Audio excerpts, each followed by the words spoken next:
Comment est-ce qu'on peut procéder pour obtenir un permis de bâtir? Quels sont les documents à mettre en place pour pouvoir obtenir ce permis?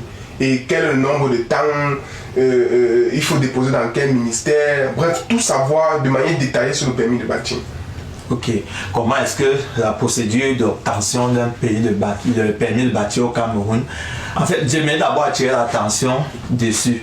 Pour une personne qui a un terrain non titré, c'est d'abord très difficile d'obtenir un permis de bâtir. Oui. Très difficile et peu probable. Maintenant, c'est qu'il y a des documents administratifs. Nous avons besoin du certificat de propriété datant au moins de 3 mois.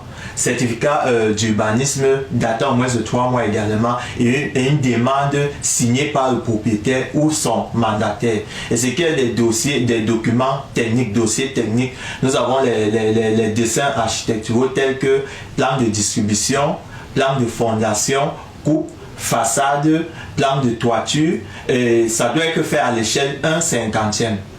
Il y a le plan de situation qui est à l'échelle 1 sur 2000. Le plan de masse qui est à l'échelle 1 sur 1000.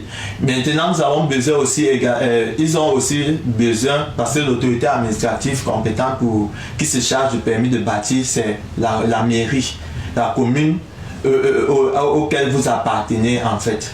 Et maintenant, ils ont aussi besoin du devis descriptif, quantitatif et estimatif de votre projet de construction. Et pour les bâtiments supérieurs ou égal à 9 mètres de hauteur, vous devez ajouter également 2 documents qui sont, il y a l'étude géotechnique qui doit être élaborée par un laboratoire certifié par l'État. Il y a le dimensionnement en fait, qui doit contenir le document du dimensionnement, qui doit contenir les schémas de ferrage, les éléments les plus sollicités de votre bâtiment, qui doit avoir le cachet d'un ingénieur en ordre. Il y a encore, je ne sais pas si, bon vous avez parlé, ce qui est du coût à dépenser, les frais, les taxes en fait. Premièrement, il y a l'hygiène et la salubrité, qui s'élève à 25 000 francs par compartiment. C'est-à-dire quoi? Si vous avez conçu un plein pied, vous devez construire un plein pied qui contient qui est subdivisé en 2 studios. Ça veut dire que vous devez payer 25 000 francs pour chaque studio. Donc c'est comme ça. Et pareil pour ceux qui ont les RE+, en fait. Bon, ça veut dire que si j'ai un appartement RE+10 par exemple, oui, et un immeuble RE+10, et que dans chaque niveau il y a 3 appartements. Exactement. Vous payez 25 000 francs par appartement. Ouais. Il y a aussi 30 000 francs pour le frais de certificat d'urbanisme et d'accessibilité. Et enfin, il y a 1% du coût de construction.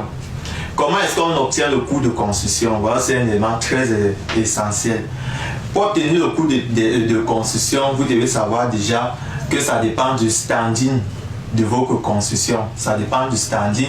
Et maintenant, ça commence à partir de 150 000 francs le mètre carré par plancher. C'est-à-dire quoi? Si vous avez peut-être un RE+1, le premier niveau, si l'emprise du bâtiment est peut-être de 200 mètres carrés, l'emprise du bâtiment, pas votre terrain, l'emprise du bâtiment est peut-être de 200 mètres carrés. Vous devez donc multiplier ces 200 mètres carrés fois 150 000 francs.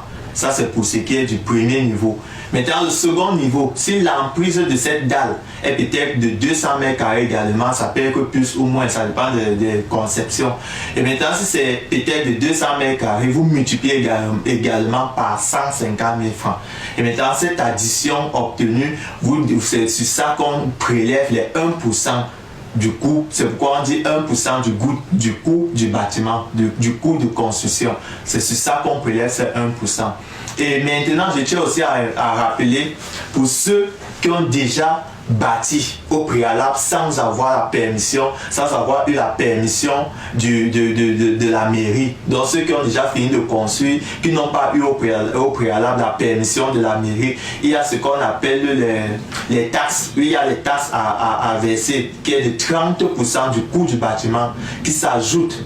Donc pour ceux qui ont déjà construit sans permission de la mairie et qui veulent obtenir un permis de bâtir, vous devez déjà savoir qu'il y a aussi 30% du coût du bâtiment qui s'ajoute comme pénalité en fait.